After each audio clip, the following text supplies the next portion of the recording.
এখন তো ভালো আছে পরিবেশ। সকাল সকাল মানে ভোট দিয়ে যার যার কাজে যাইবো, ভোট দেওয়ার সকাল পরে ভিড় হইব, এগুলো সকাল সকাল ভোট দিয়ে লাইন ক্লিয়ার করে যাইতেছি। আমরা পুরো ভালো নেওয়ার চাই, সৎ নেওয়ার চাই।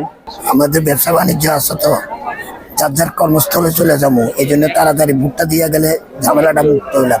পরিবেশটা খুবই ভালো মনে হচ্ছে, আর যেহেতু এবারই প্রথম সেহেতু খুবই আনন্দমুখর পরিবেশ তৈরি হয়েছে। এর আগে আমি কখনো দেইনি, খুবই আনন্দ লাগছে। ভোটার হওয়ার পর এবারই প্রথম ভোট দিতে আসছি, এই জন্য খুবই এক্সাইটেড। আশা করি যাদেরকে ভোট দিব তারা ইনশাল্লাহ পাস করবে। এখন তো দেখা যায় সুন্দরী আছে, বর্তমান তো সুন্দরী লাইন ধরে দাঁড়াইছি।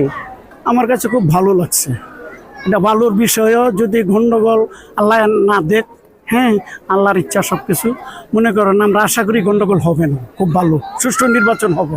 কার্যকলাপ যারা ভালো রাখে, হ্যাঁ ভালো করে, দশজনের সাথে যারা চলাফেরা আচার আচরণ ভালো করে, হ্যাঁ আমরা ওই নির্বাচনের ওই একটা মেয়র চাই।